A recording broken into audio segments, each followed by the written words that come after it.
अस्सलाम वालेकुम, yes this is Jawad and welcome back to another video. तो आज की इस वीडियो में हम डिस्कशन करने जा रहे हैं हमारे पास जो इंग्लिश क्लास 9th का आज पेपर हुआ है उसका डिटेल में सोल्यूशन करने जा रहे हैं। चैनल पे नहीं हो तो सब्सक्राइब कर लो, वीडियो को लाइक शेयर कमेंट करो। चलो हम इसको स्टार्ट ले लेते हैं। उम्मीद है आप लोगों का पेपर अच्छा ही हुआ होगा।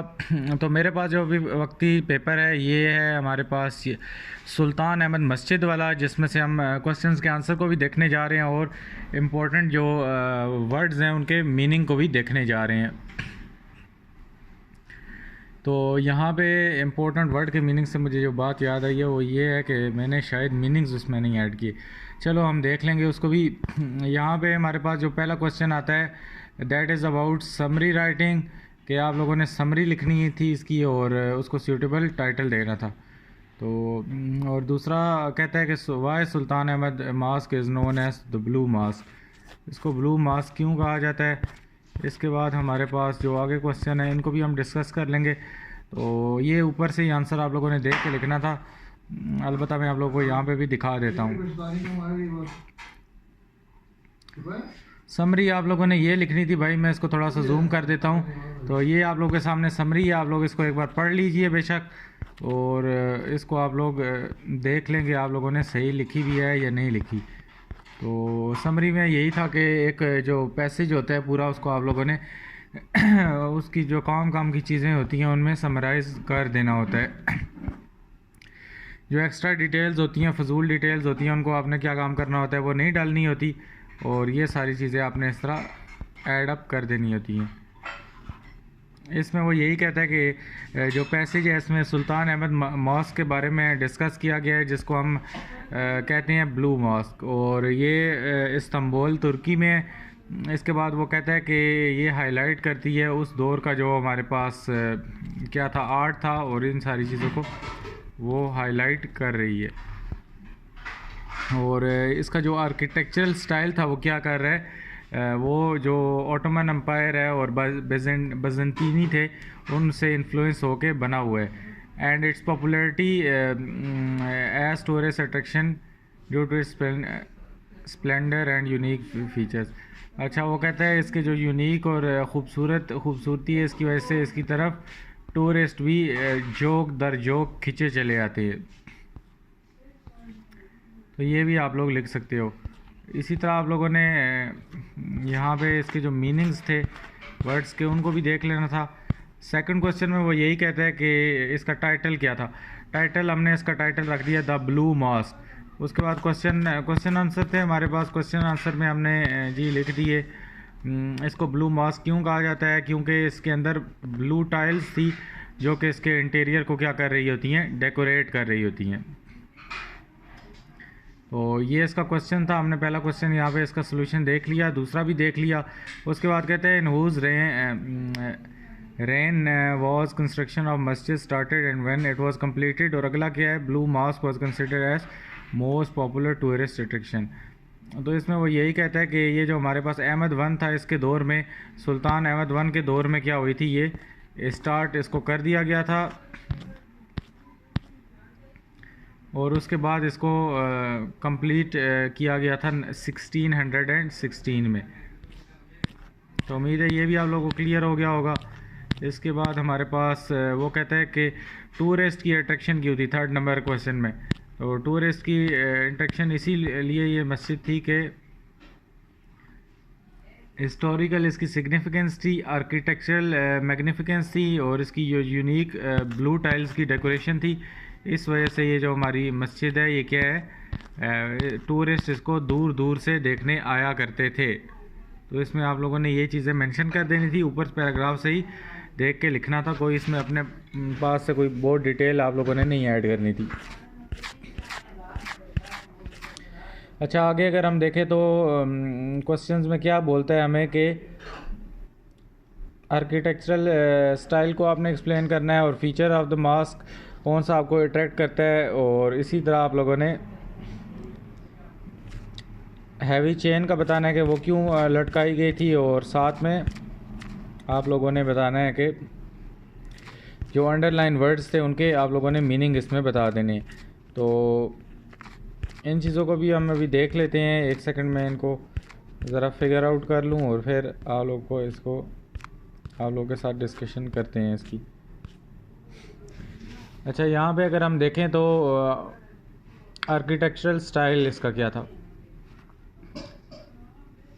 तो आर्किटेक्चरल स्टाइल इसका यही था कि यहाँ से मैं इधर से ऊपर से भी आप लोगों को दिखा देता हूँ कि ये द ब्लू मस्जिद reflect the architectural style of Ottoman मस्जिद एंड जो बेजेंटीन का चर्च था, बेजेंटाइन का चर्च, उसके साथ ये क्या करती थी, रिफ्लेक्ट उसके आर्किटेक्चर को करती थी। आया सोफिया मस्जिद, one of the wonders of Muslim architecture, was also kept in the view is this model. इन तीनों को मद्देनज़र रखते हुए इस मस्जिद को वो बनाया गया। तो इसका आंसर जो है यहाँ से लेकर यहाँ तक बनता है। इसके बाद वो कहता है कि आप लोग का जो कौन सा फीचर इसको अट्रैक्ट करता है, तो आप लोगों ने खुद लिख लेना है। इसकी ब्लू टाइल्स हैं, ये जो मर्जी है। इसके बाद हैवी चेन को क्यों लटकाया जाता था, तो उसका आंसर यही है कि for the symbolic gesture to remind the sultan humility before the divine power. Underline words हैं, तो अंडरलाइन वर्ड्स डिफरेंट यहाँ पे किए गए थे, जिसमें से मोनूमेंट्स था, एम्बेलिश था, और उसके बाद हमारे पास हॉर्स पीस था, और इसी तरह हमारे पास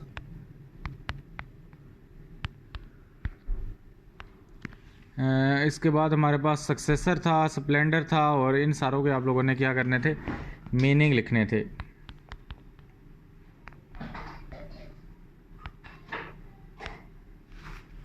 तो इनके आप लोगों ने मीनिंग देख लेने थे। यहाँ पे आप लोग इधर देख सकते हो 2 3 4 के। तो स्प्लेंडर का मतलब होता है कोई चीज़ इम्प्रेसिव हो, मैग्निफिसेंट हो। उसके बाद 4 कोर्ट जो था, इसका मतलब होता है कि एक कोर्ट यार्ड है जो कि बिल्डिंग के सामने बना होता है।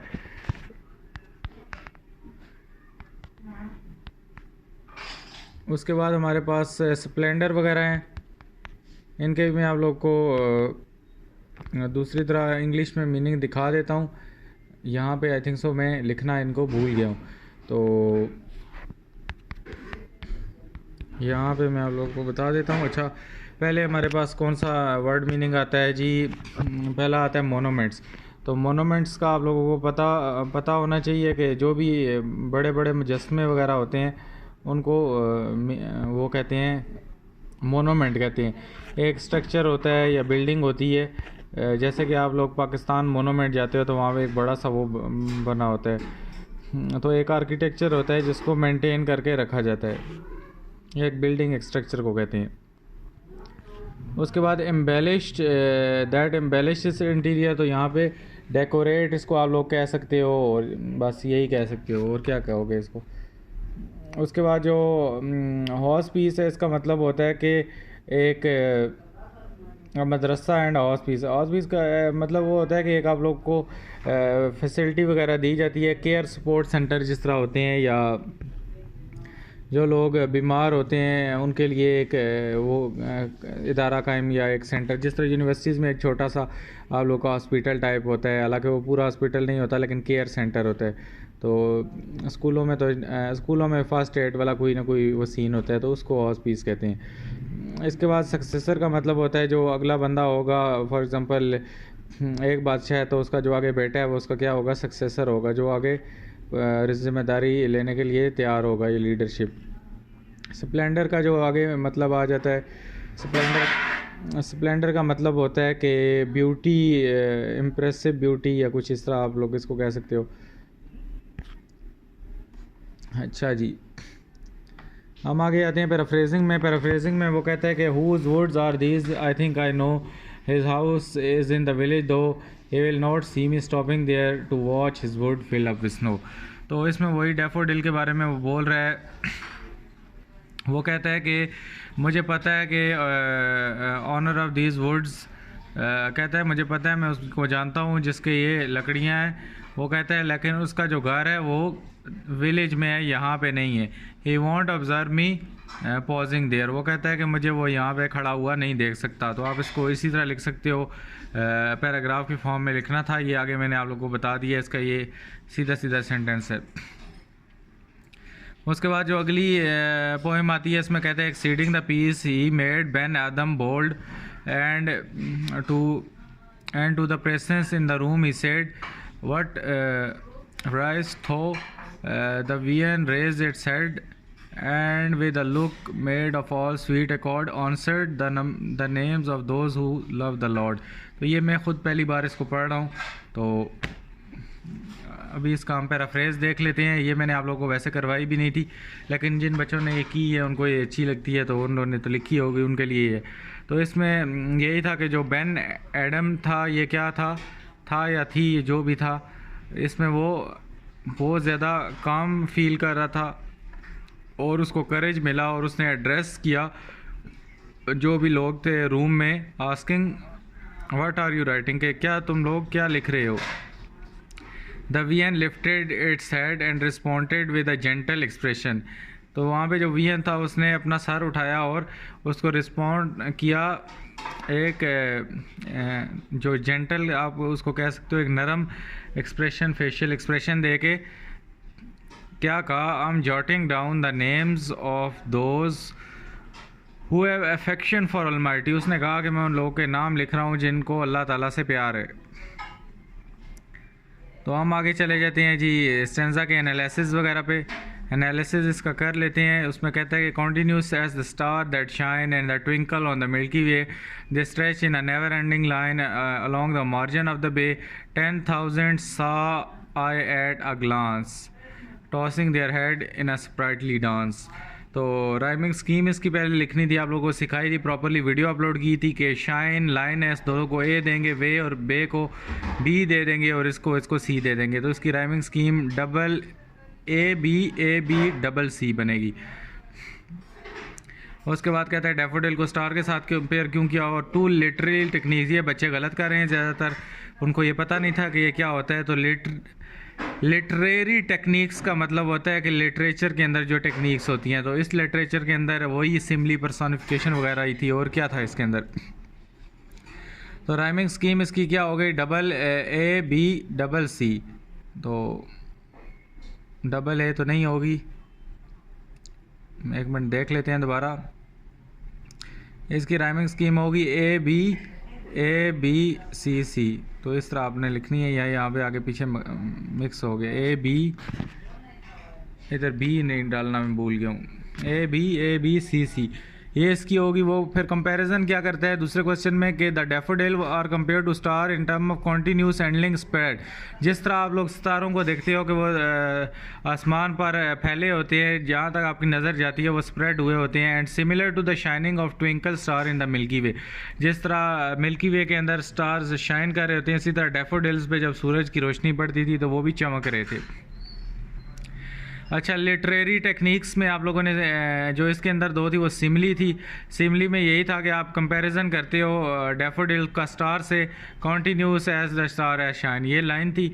तो इसमें हमने जब कंपैरिजन किया तो एक सिमली यूज़ हो गई। इसके बाद इमेजरी है, इमेजरी अब कहाँ यूज़ हो रही है ये भी मैं आप लोग को बता देता हूँ। दूसरी इसके अंदर मेरे ख्याल से इमेजरी थी, creating a vivid imagery with description of daffodil stretch along the base of the margin, tossing their head in a sprightly dance.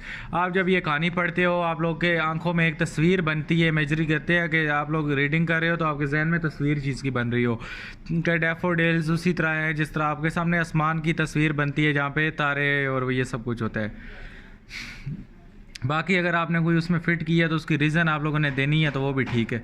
अभी कोई बच्चे कुछ और लिखाए होंगे वो कहेंगे ये भी सही है, तो आप लोग उसकी अगर रीज़न दे सकते हो तो वो भी ठीक है।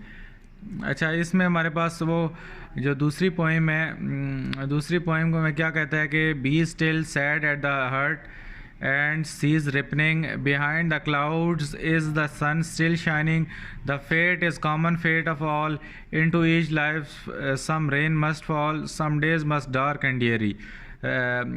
थीम इसकी लिखनी थी, राइम स्कीम लिखनी थी और पोएटिक डिवाइसेस। अच्छा, रिपनिंग और शाइनिंग डबल ए हो जाएगा, फॉल ऑल हो जाएगा डबल बी और ये सी हो जाएगा। तो इसकी rhyming scheme double A double B C है, डबल सी नहीं है क्योंकि फिर पीछे कुछ बचता ही नहीं है। डबल ए हो गया, डबल बी हो गया और ये सादा सी है, तो इधर भी एक सी फालतू डल गया है। अच्छा जी, पोएटिक डिवाइसेस। अच्छा, थीम इसकी यही है कि स्टेंजा जो है इसी चीज़ के रिवॉल्व अराउंड कर रहा है, एक होप दे रहा है सैडनेस को दूर करने के लिए। वो इनकरेज कर रहा है कि लाइफ में चैलेंजेस आते हैं, आप लोगों ने उनको फेस करना होगा। डार्क डेज़ आप लोगों की लाइफ में आएंगे, लेकिन आप लोगों को ब्राइटनेस या लाइट की उम्मीद रखनी चाहिए, जो कि क्लाउड्स के पीछे छुपी आपका इंतज़ार कर रही है। तो इस पोएम में यही कहा गया है कि life is a continuous struggle, you have to struggle and never ever give up. Poetic devices जो इसमें यूज़ हो गई हैं, पोएटिक डिवाइसेस का हम क्या जिक्र कर लेते हैं इधर। पोएटिक डिवाइसेस में पहली पोएटिक डिवाइसेस जो है पर्सोनिफिकेशन है। पर्सोनिफिकेशन कैसे यूज़ हुई है, उसने यहाँ पे यही कहा है कि जो हार्ट है instructing to be still cease repining. इसमें उसने कहा है कि जो ह्यूमन क्वालिटीज़ हैं उसने किसको दे दी हैं, किसी और चीज़ को दी हैं, एक एब्स्ट्रैक्ट कॉन्सेप्ट को दी हैं। इसी तरह जो दूसरा यहाँ पे यूज़ हुआ है वो मेटाफॉर यूज़ हुआ है। मेटाफॉर किस तरह यूज़ हुआ है कि उसने कहा है कि behind the clouds sun is still shining. तो इसने उसको मेटाफोरिकली लिया है। सन को किस से कंपेयर किया है, होप से, पॉजिटिविटी से। और उसने कहा है कि डिस्पाइट द डिफ़िकल्टीज़ को क्लाउड्स कहा है, तो there is still brightness and optimism. ये सारी इसकी कहानी थी इस पोएम की।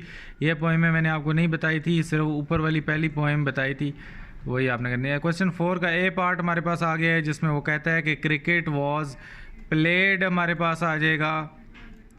ये मैं हाईलाइट करता जाता हूँ। By Qasim in the match was won आ जाएगा, वॉज एप्रिशिएटेड आ जाएगा, अवार्डेड आ जाएगा, ये ब्लैंक्स हैं। उसके बाद आल्सो गिवन आ जाएगा, गिव अगर उधर हुआ तो। उसके बाद विक्ट्री वॉज सेलिब्रेट की जगह सेलिब्रेटेड आ जाएगा। तो ये सारी कहानी है फिल इन द ब्लैंक्स की। हम ऊपर चले जाते हैं तो यहाँ पे देखो, प्ले का प्लेड हो जाएगा, विन का वॉन हो जाएगा, एप्रिशिएटेड हो जाएगा, अवॉर्डेड हो जाएगा, गिव है तो इसका यहाँ पे हमने क्या गिवन लिखा हुआ है, और सेलिब्रेट है, सेलिब्रेटेड का एंजॉय है तो यहाँ पे एंजॉयड हो जाएगा, वो नीचे आया ही नहीं है। अच्छा, वर्बल ट्रांसफॉर्मेशन आ गई इसके नीचे। उसने हमें कहा है कि आपने ये चेंज करना है। तो he drinks tea every morning, तो इसको अगर हम देखें तो he drank tea every morning हो जाएगा। उसके बाद हमारे पास he is drinking, he drinks tea है तो इसको हमने सिंपल पास्ट में करना है, तो ही ड्रैंक हो जाएगा। उसके बाद ये दोबारा किधर से आ गया यार, ये पता नहीं, वर्ड फाइल आगे पीछे मेरे से हो गई ये सारी। दूसरा क्या है, she always carries an umbrella, इसको हमने प्रेजेंट कॉन्टीन्यूस में तब्दील करना है, तो she is always carrying an umbrella हो जाएगा। I met him in Lahore, I had met him in Lahore आ जाएगा। और ही इज़ एंजॉइंग पार्टी है तो he will be enjoying party हो जाएगा, क्योंकि फ्यूचर कॉन्टीन्यूस में करना है। उसके बाद यहाँ पे सिंपल फ्यूचर में इसको करना है, when does the next train leave for Karachi, तो when will the next train leave for Karachi हो जाएगा। इसके बाद आगे द स्टीमर सेल्ड येस्टरडे, इसको हमने करना है इंट्रोगेटिव में, तो did the steamer sail yesterday. उसके बाद हमारे पास the head master wants to speak to you, तो the head master does not want to speak to you. इसमें अगर कोई हल्का फुल्का गलती हो जाती है तो आपने बता देना है, जो एक था मैंने रिमूव कर दिया है। तो इसके बाद पंक्चुएशन आ जाती है। पंक्चुएशन में वही है कि टी आपने कैपिटल कर देना है, उसके बाद रिमार्क्स के बाद कामा लगा देना है, एटीट्यूड के बाद कामा लगा देना है, और इधर फुल स्टॉप लगा देना है। तो इधर भी देख लेते हैं कि क्या कहानी थी, वही आपने टी कैपिटल करना है, और भी द एटीट्यूड, नेगेटिव रिमार्क्स, बस एक एटीट्यूड के बाद हमने कॉमा लगा दिया, और नेगेटिव रिमार्क्स के बाद कॉमा लगा दिया, और इसके बाद फुल स्टॉप लगा दिया। बस यही था, टी इधर पहला कैपिटल कर दिया। इसके बाद ईमेल वगैरह आ जाता है, और एप्लीकेशन आ जाती है, 2 पैराग्राफ आ जाते हैं, और ये सारा कुछ आ जाता है। तो इन चीज़ों को भी हम देख लेते हैं मोटा मोटा। अच्छा, पहले हम पैराग्राफ्स को डिस्कस कर लेते हैं, जो कि एक जेनरसिटी पे था, एक पॉपुलेशन पे था। जेनरसिटी कहते हैं कि क्वालिटी होती है कि आप किसी के साथ जेनरस हो, एक विलिंगनेस होती है to give without expecting anything in turn return, कि आप लोग किसी को कोई चीज़ दे देते हो और बदले में ये नहीं सोचते कि वो भी मुझे कुछ देगा। इसको कहते हैं generosity. It is about being kind of selfless, कि आप लोग यहाँ पे क्या होते हो, अपनी ज़ात के बारे में फ़िक्रमंद नहीं होते, किसी को कोई चीज़ दे के वापस उससे उस चीज़ की तलब नहीं करते।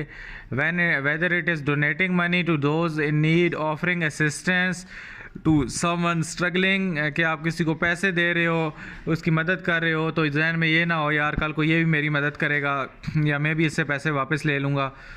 अगर आप वैसे किसी की मदद कर रहे हो, उधार की मैं बात नहीं कर रहा यहाँ पे। उसके बाद अगर किसी की आप मदद कर रहे हो, कोई बंदा किसी मसले में फंसा हुआ है, तो आप इस वजह से मदद कर रहे हो लालच में आके कि अभी मैं इससे ये काम निकलवाऊंगा, अभी इसका काम ये कर दूं, तो ये जेनरसिटी नहीं होती। आप लोग बस उसकी मदद कर देते हो और अपने काम को चले जाते हो बगैर किसी लालच के और बगैर किसी मतलब के। और simply sharing one times and resources with each other, कि आप अपना किसी को वक्त दे रहे हो या अपनी कोई चीज़ है उसके साथ शेयर कर रहे हो। इसी तरह generous individual not only make a positive impact on life and help but also experience sense of fulfilment happiness from their act of kindness. तो वो जो लोग होते हैं वो सिर्फ माशरे में जो अपना अहम किरदार है, पॉजिटिविटी फैलाते हैं और उनको ये नेक काम करके अच्छा भी महसूस होता है, जिस तरह लोग अफ्तारी दे रहे होते हैं लोगों को। इसी तरह ultimately generosity foster a sense of community compassion making the world better place to anyone. तो आप लोग जब एक दूसरे के काम आते हो बगैर किसी मतलब के, लालच के, तो आप लोग को भी अच्छा लगता है, अगले बंदे को भी अच्छा लगता है और इसी तरह माशरा ग्रो करता है। उसके बाद पोल्यूशन वाला दूसरा पैराग्राफ था हमारे पास, तो इसमें वो यही कहता है कि बहुत ज़्यादा बड़ा इशू बन चुका है। तो जो ही हमारे पास अर्बनाइजेशन का मतलब है जितने शहर बसते जा रहे हैं, इंडस्ट्रियां लगती जा रही हैं, बड़े बड़े शहर बन रहे हैं, उनमें हवा, ताज़ी हवा का मसला है, पानी का मसला है, शोर शराबा है, गाड़ियाँ चलती हैं, उसके बाद फैक्ट्रीज़ हैं, कंस्ट्रक्शन बहुत ज़्यादा हो रही है। तो जगह जगह क्या है, हेल्थ हैज़र्ड्स पैदा होते जा रहे हैं, बीमारियां फैलती जा रही हैं, लोग शोर शराबे से उनके कान डैमेज हो रहे हैं। उसके बाद दरख्त काटते जा रहे हैं, गर्मी बढ़ती जा रही है, गाड़ियों का धुआं, जगह जगह कचरे के ढेर और फजूल गंद हर जगह फैलता जा रहा है। इम्प्रॉपर वेस्ट मैनेजमेंट है, लोग घरों के बाहर कूड़ा फेंक देते हैं और टॉक्सिक सब्सटेंसेस होते हैं वो पानी में उठा के फेंक देते हैं। इसी तरह पानियों को नाला बना, दरिया जो हैं वो नाले बन जाते हैं और बजाय के अलग सीवरेज का निज़ाम लाने के लोग उन्हीं में गंद फेंकते रहते हैं। तो इस तरह जो पोल्यूशन है वो क्या होती है, बढ़ती जाती है। अच्छा, ईमेल राइटिंग आ गई, मैं इसको नीचे कर लेता हूँ। ईमेल में कुछ भी नहीं लिखना था, ये वही कंग्रेचुलेशन ऑन योर स्कॉलरशिप था।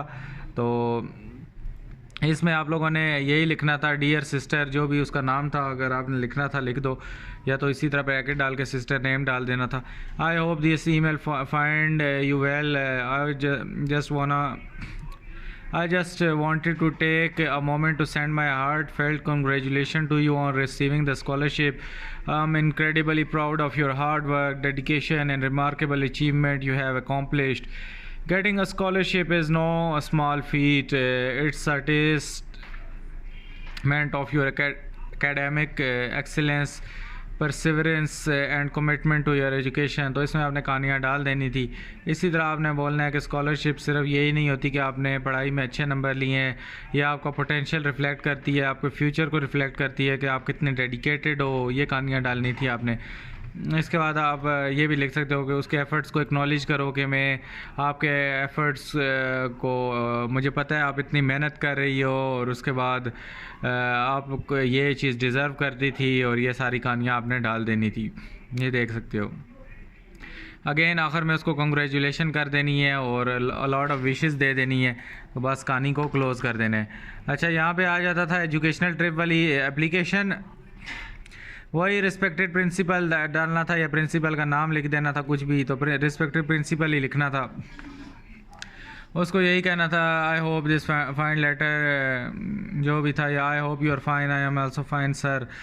तो तो I am writing on your behalf of the students of our class, ये लाजमी लिखना था कि हमारी एक ट्रिप क्रिएट की जाए। तो उसको ये बताना था कि ट्रिप्स जो होती हैं वो हमारे जो एजुकेशन होती है, हमारी लर्निंग का इंटीग्रल पार्ट होती हैं। इसमें हम बहुत सारी नई चीज़ें देखते हैं, क्लास से बाहर जाके हम कुछ देखते हैं, हमें अपॉर्चुनिटीज़ का पता चलता है, हम रियल वर्ल्ड के साथ कनेक्ट होते हैं और इसमें हम हमारी थिंकिंग बढ़ती है, हम प्रॉपर एक ग्रुप में जाते हैं, जॉइंट वेंचर होता है, नॉलेज हमें मिलती है, अलग म्यूज़ियम्स में जाते हैं, इधर उधर जाते हैं, एक हमारा साथ मेमोरीज़ बनती हैं। तो ये सारी कहानी उसको लिख के तो आगे उसको कहना था कि हम आपका इंतज़ार कर रहे हैं कि आप इन सारी चीज़ों को समझते हैं और हमें एक अच्छा सा रिस्पॉन्स देंगे।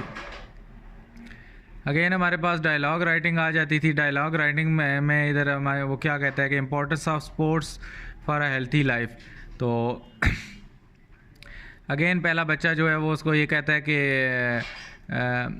आपने देखा है कि आजकल लोग स्पोर्ट्स को कितना वो ले रहे हैं, सीरियस ले रहे हैं। तो दूसरा बच्चा कहता है हाँ यार, आजकल तो बहुत ज़्यादा चीज़ें पॉपुलर होती जा रही हैं, लोग स्पोर्ट्स को ले रहे हैं, क्या आप भी समझते हो कि स्पोर्ट बहुत ज़्यादा इंपॉर्टेंट है? तो वो लड़का कहता है येस, एब्सोल्युटली येस, हम सिर्फ गेम को हम सिर्फ जीत हार के लिए इनको नहीं खेलते, हम इनको अपना लाइफस्टाइल मेंटेन करने के लिए भी खेलते हैं। दूसरा स्टूडेंट फिर कहता है हाँ हम और वो कहता है मैंने तो इस बारे में सोचा ही नहीं।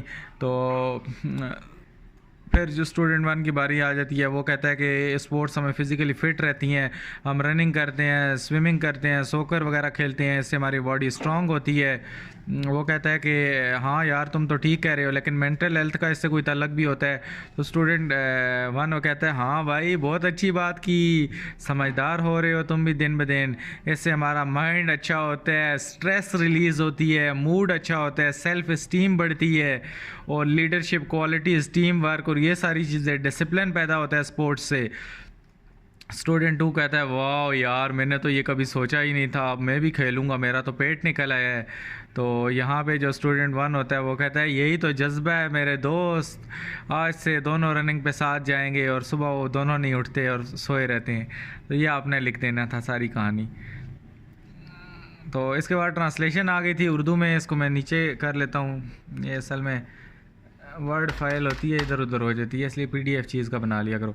अच्छा वही है कि जो वालिदैन हैं और उस्ताद अपने बच्चों में नज़्म व ज़ब्त जो होता है वो पैदा करने में अहम किरदार अदा करते हैं, और ये वो लोग होते हैं जो कि बच्चों के लिए नमूना होते हैं, मिसाल होते हैं। उन्हें नौजवानों को तरबियत देने, अच्छी बातों को अनमोल बनाने का काम सौंपा गया है। घर वो पहला मकाम है जहाँ से बच्चे नज़्म व ज़ब्त सीखते हैं, सीखने की तरबियत पर मुश्तमिल होते हैं या सीखते हैं। हम देखते हैं जब वालिदैन बुज़ुर्ग बच्चों को कंट्रोल करते हैं तो उन्हें अच्छी तरह से बर्ताव करने की तलकीन करते हैं, तो उन्हें नज़्म व ज़ब्त ही सिखाते हैं। तो इसमें हर किसी की अपनी अपनी उर्दू का तरीका था, तो आप इसमें कुछ भी लिख सकते थे। किधर गया ये? तो ये सारी कहानी थी। तो उम्मीद है आप लोगों को पेपर आप लोगों का सॉल्व हो ही गया है, तो आप लोगों ने सही किया होगा। मिलता हूँ किसी और वीडियो में, अपना बहुत सा ख्याल रखना। अल्लाह हाफ़िज़।